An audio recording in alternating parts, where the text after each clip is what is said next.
What's up, my wizards? It's Dev from Mtg, the place, you know by now, the whole spiel at this point. And you know what?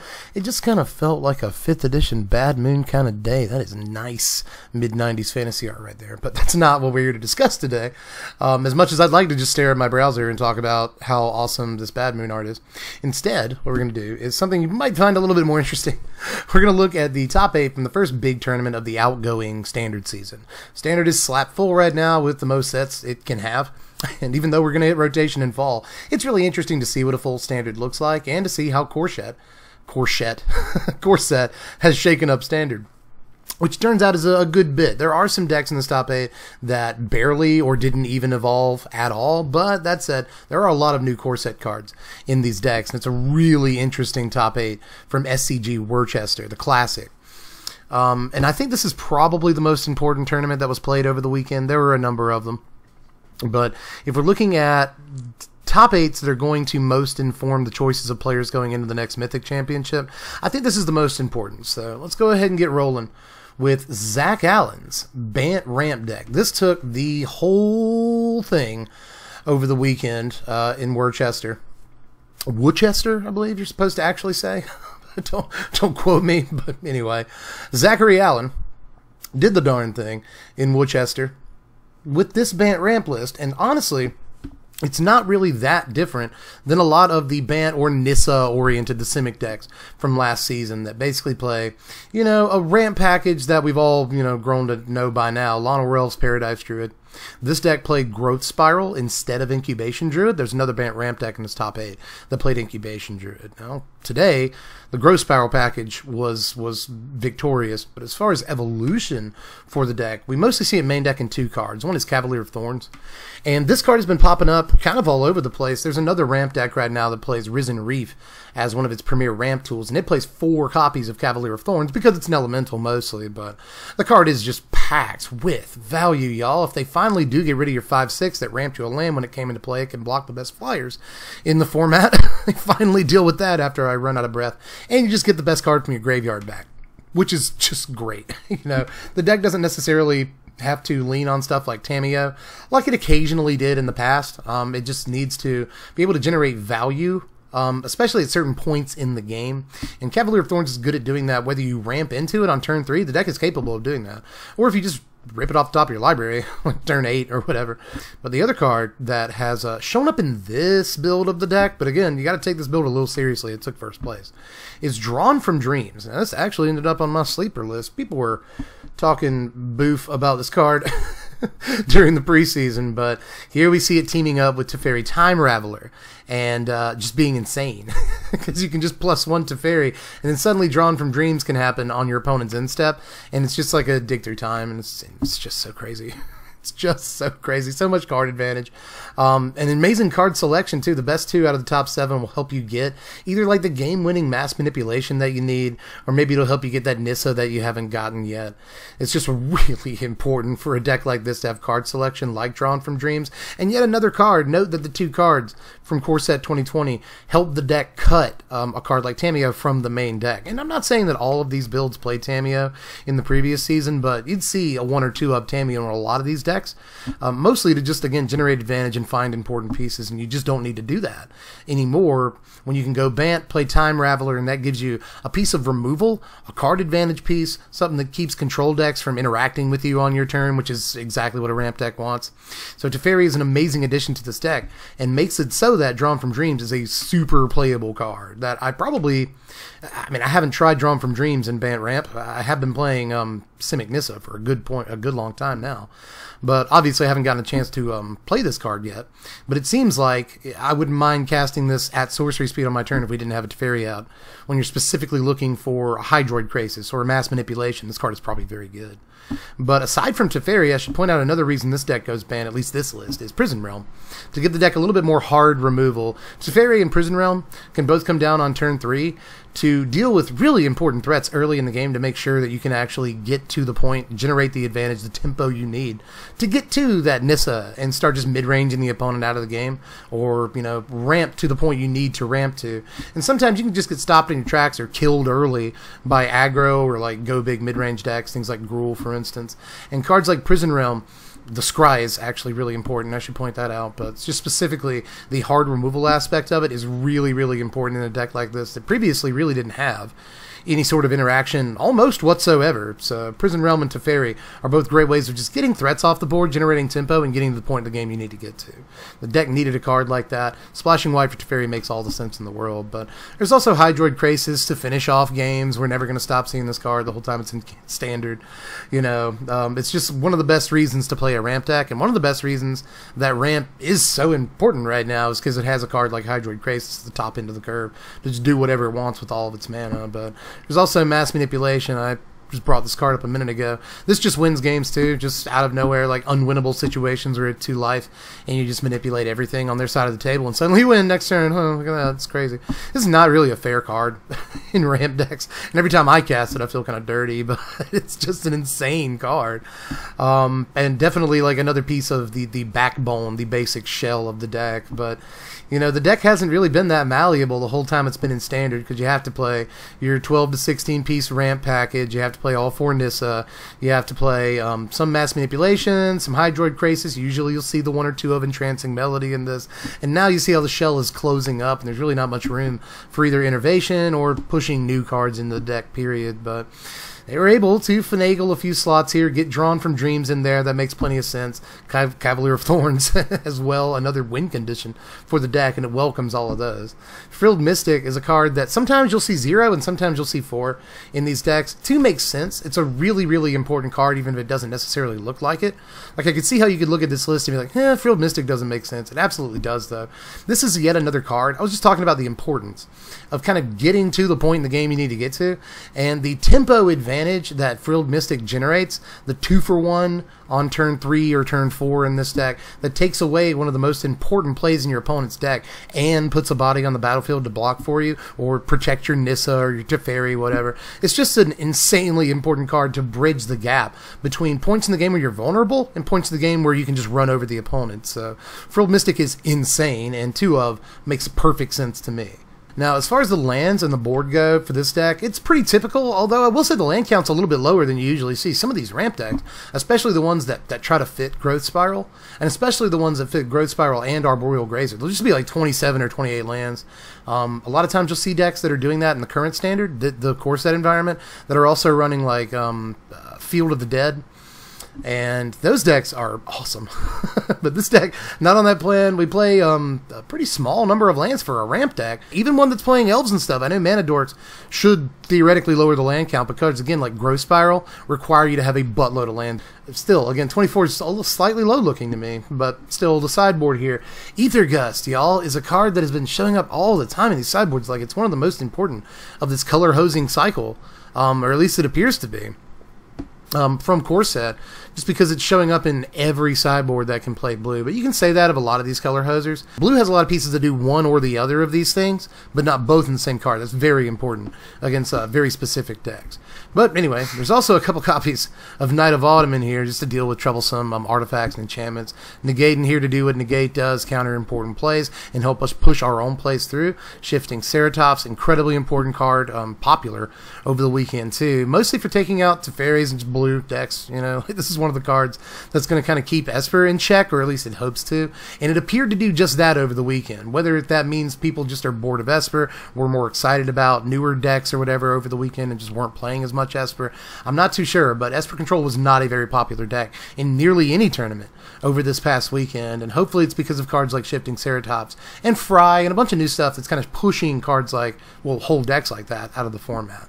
There is an Esper mid-range deck, but it's not Esper Control in this top 8. But anyway, there's a Tameo, and plays it in the board for longer, grindier games. And then there's Time Wipe. This is a great sweeper for this deck. It's a little bit cheeky, but it allows you to keep out your win condition, your Hydroid Krasis or whatever, and that's important. And then a Tolsimir, Friend of Wolves, because it's really, really good against aggro. And that's pretty much the story of this deck. I mean, it's an up and down ramp deck that's fairly straightforward. Get your Nissa out and then play a giant Hydroid Krasis. The deck does have like credible threats, and again, if you let it get late enough in the game, it's just going to mass manipulation all your permanents. That's just like way better than Command the Dreadhorde, for instance. So the deck is really powerful and has a lot of different angles of attack, but it does have to get kind of late-ish into the game to enact its plan. That said, there really weren't a whole lot of aggro decks that were able to capitalize on decks like this being popular. That said, though, here's Ashford Smith's White-Black Vampires. You want to see... I was going to say a brand new deck, but really, this top 8 showed us that everything old is new again, because all these Ixalan tribes that are going to be out in a few months have their moment to shine, at least for the first tournament of the season, if nothing else. And that's mostly, in Vampire's case, due to Sword Imperious Bloodlord. This card is the absolute R-truth. It's just crazy what this thing allows this deck to do, and like I run into it on Arena all the time. I'm testing it on Arena at the same time. And just the entire deck is basically resurrected, undead, if you will, because of this card. You can play Champion of Dusk on turn 3, and that's just an unbelievable play if you're able to go like 1-drop Vampire, 2-drop Vampire, 3-drop Sorin into Champion of Dusk, draw a bunch of cards, 3 cards to be exact, and then, you know, have a 4/4 out too. It's just crazy, y'all. Like, the deck is capable of doing stuff like that, but even if it doesn't do stuff like that, it's still going to get like 1-drop Vampire. Did I say Zombie a minute ago? Maybe I did, but anyway, it's going to get like 1-drop Vampire into Legion Lieutenant or something, and on turn 3 it's going to be able to go like 1-drop, 2-drop with its 3 mana, and that's an amazing start for the deck too. Another brand new card that's helping this deck a lot is Knight of the Ebon Legion.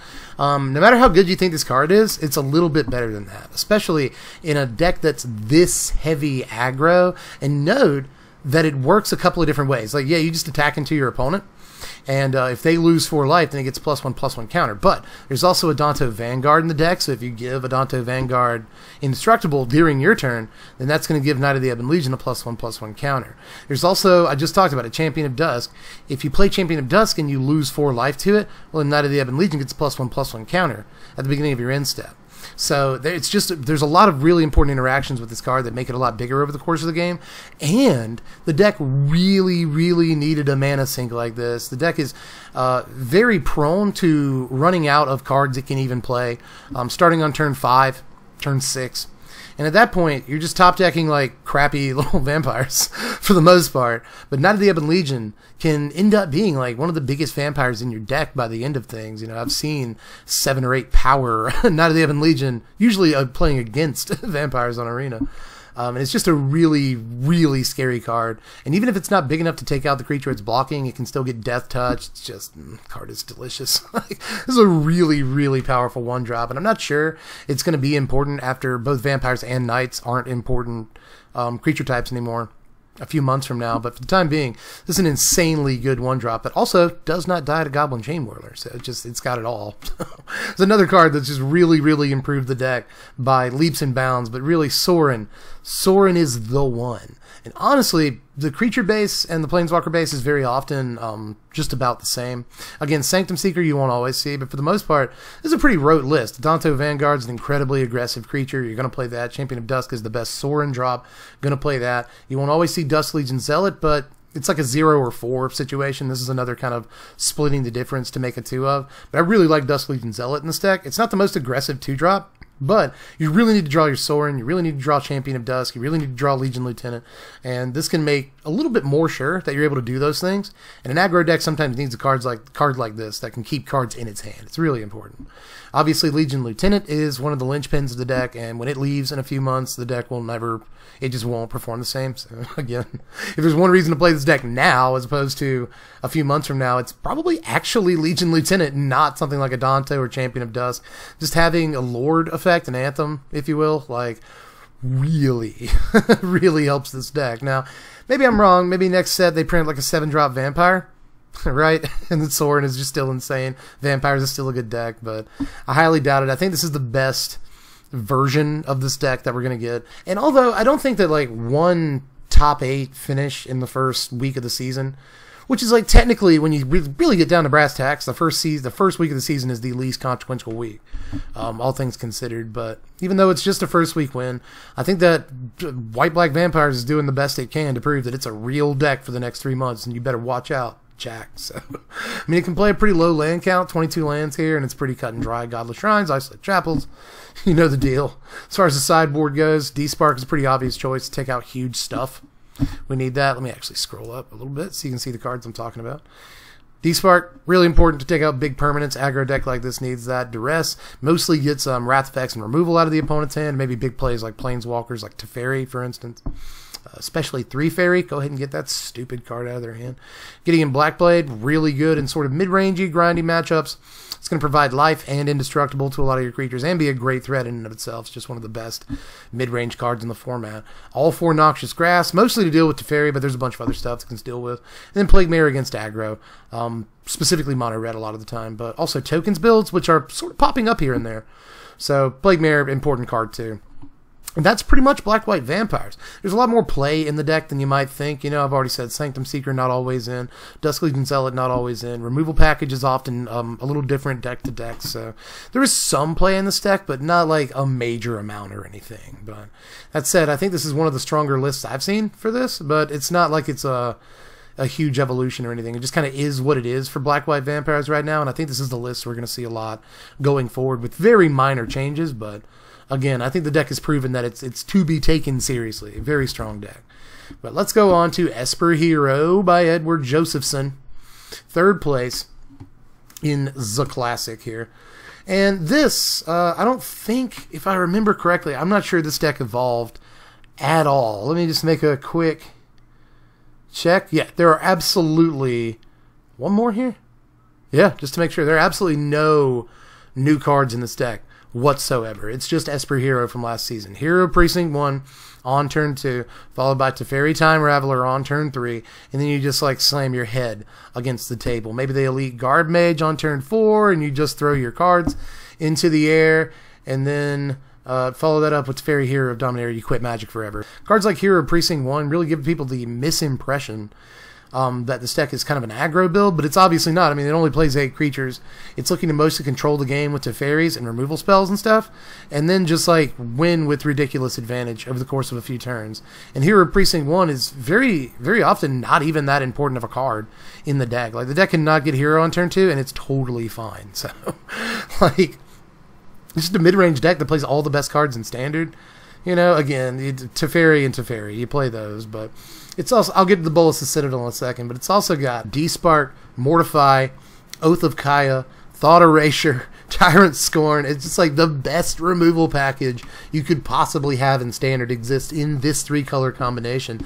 And it's mostly just about like how you put together your removal package, because the numbers will not always be this, but they'll be very similar. You always play 4 Thought Erasure, one of the most important cards in the deck, and that has not changed. Always play 3 Oath of Kaya, because almost no one wants to play 4 of it. It's a legendary enchantment. Great card to follow up here, Precinct 1 with on turn 3 if you didn't get your Teferi Time Raveler. Just a really good card that's never ever dead. Super important, especially in a deck with 10 Planeswalkers. But aside from just the removal package, which is pretty much self-explanatory, there's these 2 weird cards. One of's Command the Dreadhorde and Bolus the Citadel. Now, I've already said the deck is kind of slow rolling. You know, it's just trying to generate advantage and control the game with these Planeswalkers, these removal spells. It's very much kind of a mid-range control deck.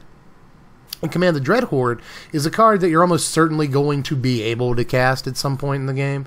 And because of all of your removal spells, because of all the sort of attrition that you can generate in this deck, Command the Dreadhorde can come down and just pretty much immediately win the game, especially if you get to untap on the next turn.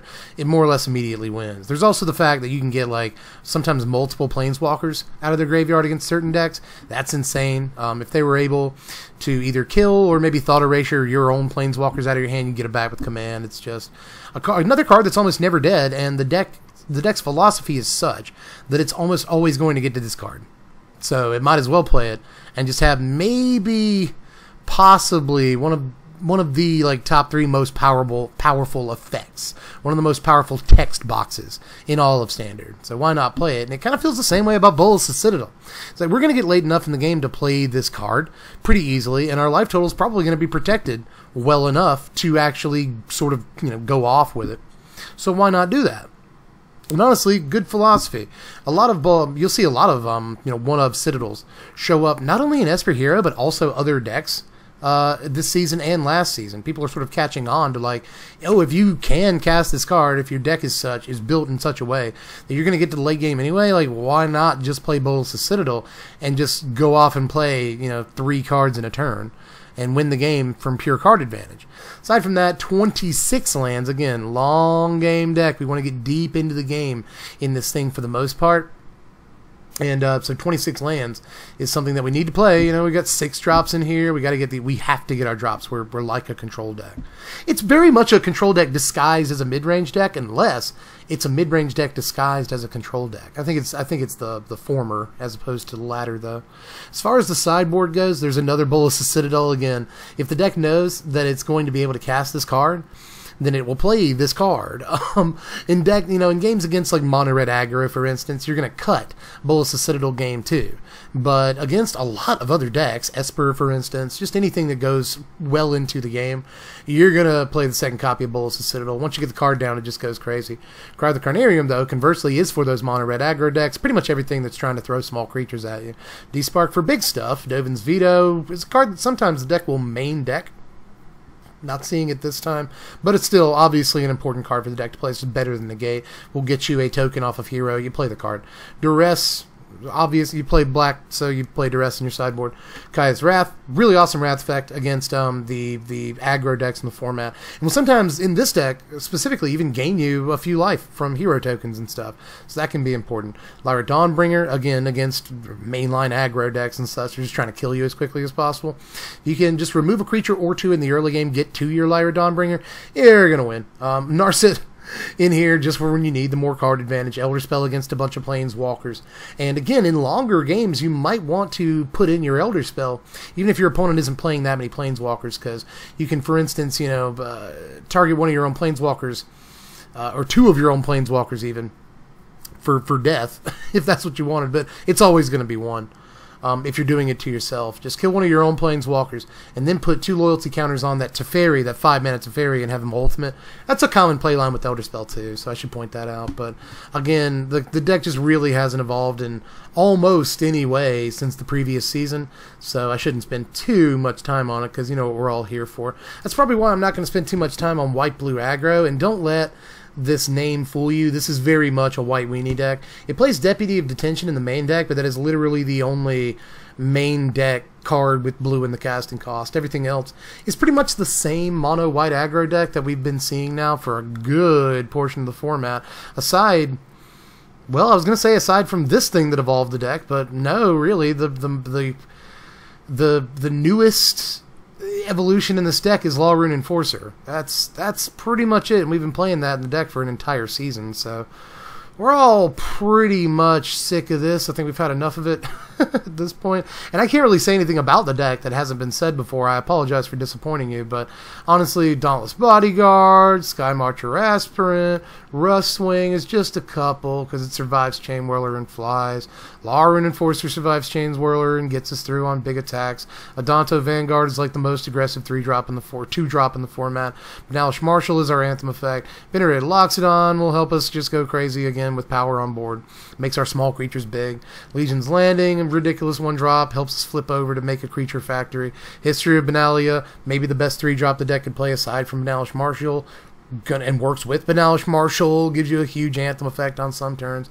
Conclave Tribunal, extremely reliable removal that sometimes costs us 0 mana to remove the best threats in our opponent's deck. And oh yeah, 1 Baffling End, just because I guess I wanted more removal. That's literally the only thing different than a lot of these decks.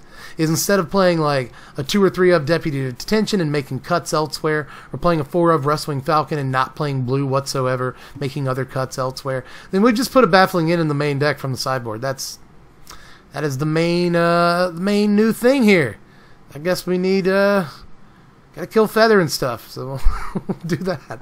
Aside from that, just 20 lands, because you don't have to play lands in mono white aggro. And then the sideboard of Johnny. I made the same mistake. Let me scroll up again so you can see all the cards in this board here. Johnny, just amazing for both, making our board bigger, taller, really, against bigger creatures, or if we just need to win the game quicker, or getting creatures back if they've died to removal. So just a very important card for increasing the resiliency factor of the deck. More Baffling Ends, want to kill small guys, I guess, make sure we can get through for combat damage, blah, blah, blah. Disdainful Stroke in here, one of the few blue cards in the entire deck, but this is going to counter big stuff, and a small deck needs to do that. Small decks don't like big things. Let's counter those. Spell Pierce, also makes sense. This allows us to sort of generate tempo by, like, on turn 2, play a 1-drop white creature and then Spell Pierce. Planeswalker if they're trying to Teferi or something on turn 3, or Spell Pierce, just any other non-creature thing, Spell Pierce, their removal spell or something. So just an incredibly important card, especially if you're trying to keep that Benalish Marshal on the battlefield. They go to remove it, Spell Pierce will usually do the job in the opening turns of the game. It's just an incredibly important card, and easily one of the best reasons to play blue, I'd say. Tocatli Honor Guard in there, because it's in there, and it's always, you play Tocatli Honor Guard in the sideboard, even if there weren't like any important creatures in the format that generated value when they entered the battlefield, I still think this card would just see play just in case in mono-white sideboards. But the fact of the matter is there's a ton of stuff that generates value when it ETBs, so yeah, important card, and obviously so is Gideon Blackblade. Again, if we're trying to go a little bit bigger and do the job that mid-range is trying to do better than they do, Gideon Blackblade can be a good card for that, and making creatures indestructible and giving them lifelink, just obviously important against a variety of decks. But again, I can't spend too long on mono white because like it's the same stupid deck that we've been seeing for a while. I don't mean to be like, I like White Weenie. White Weenie is actually one of my favorite archetypes, like, of all time, because I'm OG. I played White Weenie in '95, kids, so I'm not like hating on it or anything. It's just, it's been a popular deck for a really long time. Hasn't evolved much in a year, so it's just, yeah. When Ixalan and Corset and Dominaria, Corset 2019 and Dominaria rotate, this deck will be no more. A complete afterthought. And I know that I don't want to focus too much of this video on rotation. I don't want to give you the wrong idea. I think it's actually really important to play Standard for the next 3 months. Because 3 months is longer than it sounds. But it's just hard to get that excited for a deck that, like, we know all 40 main deck non-land cards in it by heart at this point. So let's just go on to the next deck, which is like another Bant Ramp deck. Let's talk about Justin Provenzel's deck here real quick before I move on to a deck that I'm super stoked to talk about. I'm not taking anything away from Justin's deck here, because it is a lot different than the previous Bant Ramp deck that got number 1 here. Now it does play a lot of the same important cards for Nissa, Who Shakes the World. It does play Drawn from Dreams. I apologize, I misremembered that. But it plays Nissa, Who Shakes the World. It plays Hydroid Krasis, Lawnmower Elves, Paradise Druid. So a lot of the same cards, but it plays Incubation instead of Growth Spiral. And again, I understand that. It's another body on the battlefield. It's more mana before, all told. Well, it's all settled. It's way more mana at the end of the game.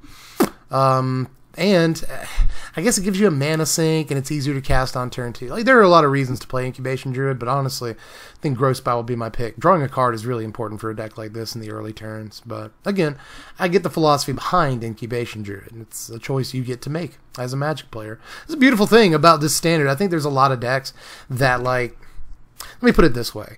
The top, like, 4 to 6 decks, the, tier 1, tier 2 of decks, are all, pretty established at this point. Stuff like Esper, Mono White, Mono Red, like, these are established decks.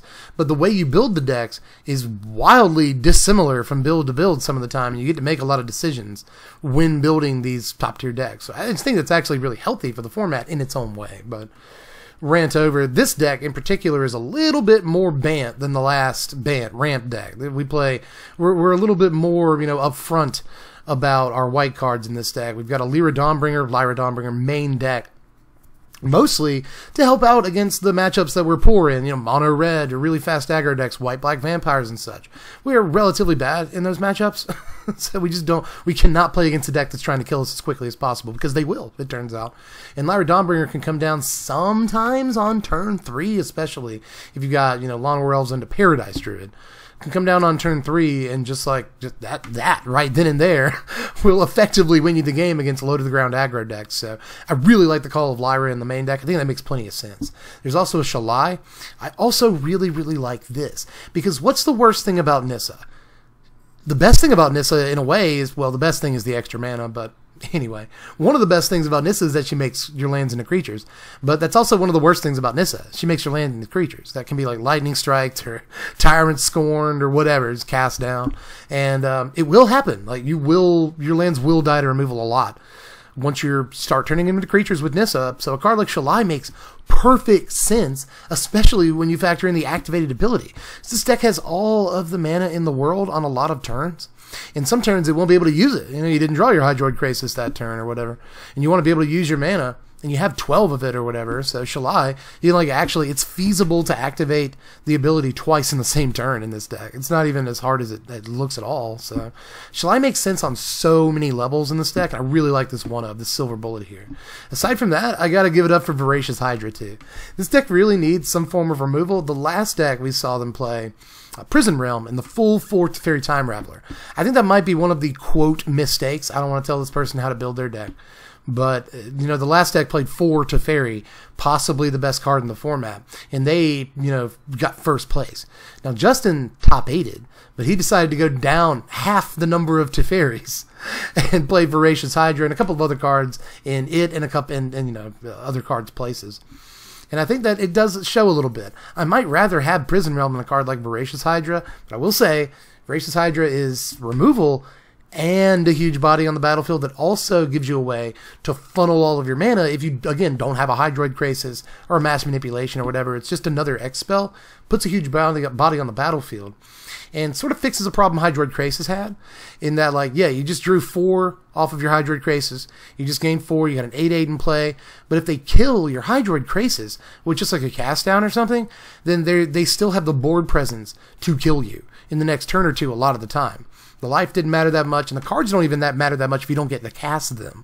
So Voracious Hydra is kind of what Hydroid Krasis isn't. Like the one thing Hydroid Krasis isn't, and that's a removal piece. That is really, really important. So I do support this decision. I think this is actually a really, really cool call here, and I'm already building Simic Hydras. My patrons know. They're very excited. Aside from that, this deck, again, yeah, plays Drawn from Dreams instead of a card like Tameo, for instance.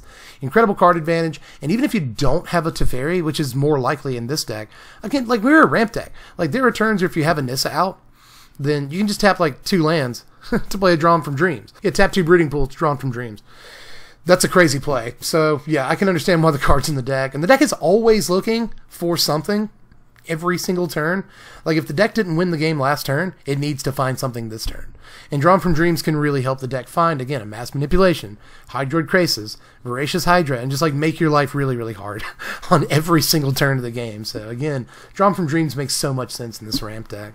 Aside from that, Trancing Melody, Mass Manipulation, and then the Immortal Sun. Very interesting. You know, we actually don't necessarily need to activate our loyalty abilities on our Planeswalkers. We just have the best passives in the format. Like, if we have a Teferi, yeah, we can't bounce stuff, and that kind of sucks. We can't cast Drawn from Dreams at instant speed. We have an Immortal Sun out. It kind of sucks. But our opponent still can't interact with us on our turn, and that's, again, that's what a ramp deck wants. So Immortal Sun makes sense in that avenue. There's also the fact that, like, there's a bunch of Planeswalkers that we don't want to have activated against us. So it makes plenty of sense to just play this main deck and draw extra cards during our draw step, which again is important. The deck is almost always looking for a specific card if it didn't win the game on the last turn. Spells casting us one less to cast, also super important for a ramp deck. It's a ramp piece, you know? Like, it's just the card does everything and shuts down whole decks, while also, you know, like letting us play Planeswalkers and kind of not caring if we have an Immortal Sun out and a Nissa. Because again, the passive is what we're really interested there. So just a really interesting call here. And although this deck didn't finish as high as the other ramp deck, I think this one has a lot of like really cool calls in it. Now this ramp deck plays 25 lands, which I think is weird because the other deck played 24 lands, but also had Growth Spiral in it, as well as a Cavalier of Thorns, and those are like both cards that require you to play a lot of lands to successfully hit. And this deck doesn't play either of those cards, but plays more lands. So it's just a weird thing I noticed. As far as the sideboard goes, note how dissimilar this is to the other ramp list. It does play Aethergust and Negate and Shifting Ceratops. But this one plays Leyline of Sanctity. We just don't want to die to mono red. That is what this card is in the deck for. Tocatli Honor Guard to do Tocatli Honor Guard things, and then Veil of Summer. You'll be surprised how often Veil of Summer can generate advantage for you, and just for 1 mana, being able to take away your opponent's play that they were counting on most of the time, either countering or removing your creature, taking away that play and drawing a card for 1 mana just puts you in this unbelievable position. Veil of Summer is like just a balls out card. It's insane, y'all. There's a reason it's $1 There's a reason it's $1 uncommon. Like, whew, play the card. Like, I think the card is almost main deckable at this point in Standard. But let's get on to Avery Wilson's Jund Dinosaurs. This is probably the deck I'm most excited about, even though, like, this deck, and again, this is not a critical point. I want to really drive that home, but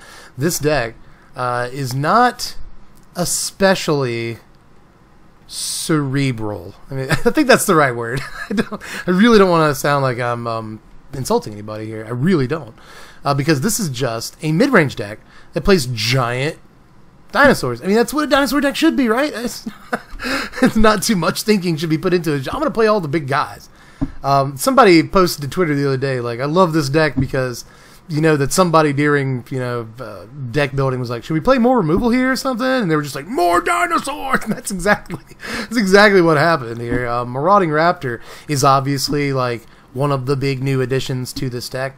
I don't necessarily like it alongside Otepic Huntmaster, but you kind of have to play this card. I will say, though, you have to play Huntmaster first. Like, you have both of them in your starting hand. Go Huntmaster into Marauding Raptor. That's how you sequence that, obviously, right? I'm not telling anything you don't know. But I don't like that once we have Raptor down, it kind of locks us out of playing Huntmaster for the rest of the game. But aside from that, that's like the only problem. Like, the deck just has so many insane plays, mostly because of its two ramp pieces, Marauding Raptor and Otepic Huntmaster. And Marauding Raptor can just do a load of damage over the course of a game. And you can even do stuff like, let's say, you know, turn 2 Marauding Raptor, turn 3 Marauding Raptor, and commune with dinosaurs to use all your mana. And then on turn 4, you can like double Ripjaw Raptor. And yeah, your Raptors will take damage, but they won't die, even to 2 Marauding Raptors being out. Swing for 1,000,000 with these 2, you know, Marauding Raptors. It's just like that play in and of itself is one of the things that like makes this deck just have the most bonkers starts just imaginable. But there are other insane plays too. Like, obviously we can get to this Regisaur Alpha really fast if we go like Huntmaster into Raptor. Turn 4 we play this a turn ahead, but we still have extra mana to like double spell like Regisaur Alpha and still have mana to play more cards thanks to these 2 ramp effects. And that's just insane. We get to Galta faster than pretty much any deck in the format. So there, I know that as far as what I've heard about this deck, I think I've heard that turn 3 Galta is a possibility. I'm just not sure I remember how you pull that off. But I know that turn 4 Galta is an easy possibility in this deck. So there's that. But the other like big evolution, and like the whole reason that the deck is Jund, let's be honest, is Riding Regisaur. This is another thing that allows us to go like Marauding Raptor or Huntmaster, or both of them, you know, or just Raptor into Raptor. And then on a slightly later turn, go like double Rotting Regisaur and just empty our hand that way, so we don't have to worry about the, you know, the text box on this card whatsoever. Aside from that, though, the deck has Shifting Ceratops too, another brand new card. Like, it's amazing how many brand new cards this deck got right before it rotates. Hell, the deck might not rotate at this rate, but you know, it doesn't play that many old cards. But Shifting Ceratops gives it a real answer against like control decks and Teferi decks that it didn't previously have. And these kind of mid-range decks are usually very bad against both 3-mana Teferi and 5-mana Teferi. They kind of push decks like this out of the format unless they're fast mid-range. Like, you know, again, Gruul was an important deck last season because it's a fast mid-range deck, and cards like, you know, Gruul Spellbreaker line up against Teferi very well. And the same thing is true here, where we see a mid-range creature, a whole mid-range deck really, that's playable because it lines up against these important planeswalkers in, you know, a way that benefits us. Shifting Ceratops is just great against these Teferi decks, but honestly, serviceable creature against anything. Some of the turn sequences this deck is capable of are just way too overpowering. Like, exactly how you think a deck like Dinosaurs should play. Just extremely overpowering and stressful to play against, just always breathing down your neck. Note too, this deck doesn't play any Charging Monstrosaur. I should point that out too. Some of these decks will instead of Regisaur Alpha, because Charging Monstrosaur, well, honestly, Monstrosaur shows up in non-dinosaur decks nowadays in these big red lists, but it's very good again against 3 and 5 mana Teferi. Any haste creature, especially one with trample, will line up very well against Teferis. So sometimes you'll see Charging Monstrosaur, this time Alpha to go wide. Totally understand why. Thrashing Brontodon takes out random artifacts and enchantments sometimes, and it's just a big body, so that's good. Commune with Dinosaurs gets us some advantage. Just 1 mana for this is insane. Also helps us hit our land drops. That's important. Summarily lowers the land count just that little bit, and that's important too. Collision Colossus, incredibly good. Sometimes the combat trick half of this will just save a creature in combat or from removal or something, usually red removal. And the collision half is very good against flyers. Note, again, there's just no removal in this deck whatsoever. And we're very weak to flyers because, like, none of our creatures fly. We can give one of them reach, but we're a very ground-focused deck. So flyers can be very good against us. And collision gives us a main deck answer to them, while also giving us a combat trick that works in multiple scenarios. Just comes in handy all the time. Collision Colossus is a very good card. We are playing 25 lands. It's better than 26, though. I could see this deck getting away with 24, to be honest. Just Commune with Dinosaurs and all the ramp that we have. I could see us getting away with 24, but we went 25. That's the safe route. I totally understand that. As far as the sideboard, we get access to a couple of very important cards here. First of all, Fry, very good too against the Teferi decks in the format, but does work against a bunch of other stuff too. But also, we get Noxious Grasp. I was just talking about this in a deck tech the other day, the Mardu Kalia deck tech. Getting access to both Fry and Noxious Grasp out of your sideboard means that you can cover almost anything in games 2 and 3 and deal with it. It's a very important thing for any deck playing both red and black to be able to do, is get both of these cards out of their board. It's just, it's huge, I'm telling you. But there's also Thrashing Brontodon, takes out other artifacts and enchantments. Another couple of copies of Veil of Summer, I'm telling you, important card. And Duress in there because we get to play black.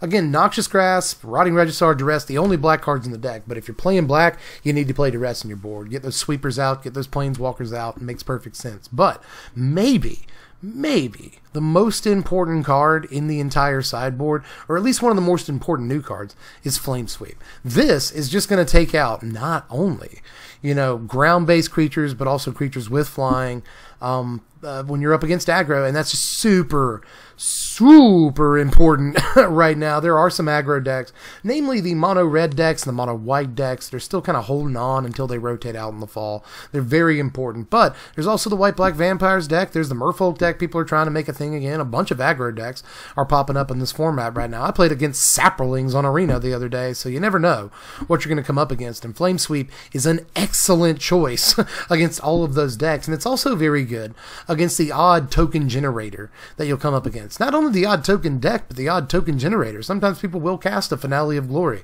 or March of the Multitudes or something, and so long as they don't Finale of Glory for X equals 10 or more, a card like this is very, very good against that game plan. So I think Flame Sweep is a card that is very important to point out, and a card that's going to see a lot of sideboard play over the next year here, so just get used to it is all I'm saying.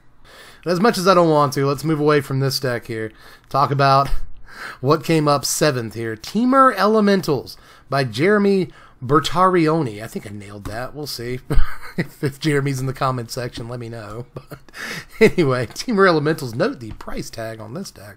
And a lot of decks from the day were fairly expensive, but this deck was one of the decks I was kind of talking about earlier. We play Risen Reef and all 4 copies of Cavalier of Thorns. Cavalier of Thorns makes plenty of sense because we're kind of a ramp deck. Risen Reef makes us one. But note, we've got Llanowar Elves and Leafkin Druid and Incubation Druid. This is very much a take on the Nissa decks, and I did not enjoy going this direction when I built Temur Elementals. Like, yeah, you play Nissa, but it's not a Nissa deck to me. It doesn't have all this ramp in it, but shut my mouth, right? I mean, a ramp deck top-aided. And here we are. We play all of these different rampy mana dork guys. Leafkin Druid's important because it's an elemental. Cavalier of Thorns, also an elemental, so it'll draw an extra card when it comes into play, or get you an extra land so long as you have a Risen Wreath. We still play Omnath, so it is a Temur Elementals deck. Does all the things that Temur Elementals does, just way bigger than my list did. And even plays an extra Hydroid Krasis too. So it is very much kind of caught between a Nissa deck from last season and a genuine Temur Elementals list. But cards like Omnath just give us such ridiculous value. This is an insane card. Same thing with Risen Reef. Like, this is probably the best card in the deck. When I played Temur Elementals, it was the best card in the deck, but I don't know, Omnath too. Like, these are just insane. Both of these are very, very good Magic the Gathering cards and make this deck what it is. But I can understand how you just staple these 2 cards onto a Nissa strategy, because Nissa wants ramp anyway. Risen Reef gives that to you. So I completely get it.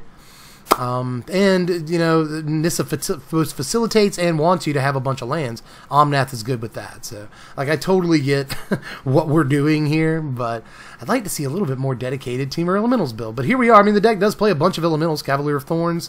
So that's 4, 8, 12, 16 Elementals. That's plenty to get value off of Risen Reeve. This deck also plays 2 Mass Manipulation. Yeah, 2 Lava Coil. It needs some removal, I guess. We're Temur, why not? But Mass Manipulation also in this deck, which is a little crazy when you think about it. You know, this might be a Nissa deck, but I didn't really expect it to be a Mass Manipulation deck. But again, shut my mouth. You're just supposed to staple Omnath and Risen Reeve, and apparently Cavalier of Thorns too, onto the existing Simic Nissa deck, and just call it a day. We'll call it a day. That's the deck, ladies and gentlemen. Aside from that, though, here's a ramp deck with a bunch of lands. 26. That's how many I'm used to seeing. that makes perfect sense to me. As far as the sideboard, there's Ether Gust again. You're gonna see it in almost every deck with blue. This deck put the Awakened Inferno in the sideboard. Makes perfect sense, but it's good against both Esper and aggro, which is why it made my main deck. Same difference though. I understand this being a sideboard card. Fry is in there. You'll see it in every red deck from now until the card rotates. Lava Coil against more creatures. Negate to do negate things. One whole Shifting Serotypes just to kind of shift the matchup in our favor against Esper and Teferi decks. And then 3 whole Veil of Summers, which makes perfect sense because, again, you really don't want to get certain spells countered or negated or whatever. And you really need a little bit of extra card advantage, especially when they're trying to kill like Hydroid Krasis. They think they can just cast down your Krasis. You take away their one shot at winning the game and draw a card for 1 mana. I'm telling you, Veil of Summer's just bananas. The card is absolutely cuckoo. But anyway, let's get to the 8th list here, which is another White-Black Vampires list. And really, not a whole lot different, if I recall correctly. IRRC. Yeah, because see, it plays the 2 Sanctum Seekers just like the first list did. But it doesn't play Dusk Legion Zealot, like, whatsoever. It plays Conclave Tribunal instead of, like, Mortify. It doesn't play Cast Down either. So see how things have been finagled here? Instead, the deck has fit History of Benalia, which the first deck didn't play. I'm not sure that made the difference here or anything, but that is the biggest difference between these 2 decks. That's an important point while I do these analyses, is that just because one deck got 8th and another deck got 1st, that does not mean that the first place deck is better than the 8th place deck. That just means that matchups were different, cards drawn that game were different. This is just not a big enough sample size in terms of games played to really make a determination of which is the better deck. So do keep that in mind. Also note this one does not play that weird one of Vicious Conquistador. I'll throw that out there. So there's some different stuff going on, but for the most part, same deal. You know, 4 Sorin. 4 Legion's Landing. The shell is very established here. Sky Marcher Aspirant, Legion Lieutenant, Knight of the Ebon Legion, Champion of Dusk, Adanto Vanguard. Like, the shell is like 32 cards, 34 cards. There's really not much playing with this list whatsoever. But the fact that not 1 but 2 Black-White Vampires list showed up in the top 8 of this tournament really should tell you something. Again, 1 tournament is not the entire world, but being able to top 8 twice, really, that is kind of a huge deal in week 1 even. So, but let's look at the sideboard here. Just the 1 copy of this figure against other aggro decks. All 4 duress. Get them sweeps and removals and planeswalkers out of their hand. Getting in Black Blade for the same reason you see it in all these sort of aggro decks. It was in blue-white aggro and black-white vampires before. And it just, again, helps you go a little bit bigger against decks you want to do that again.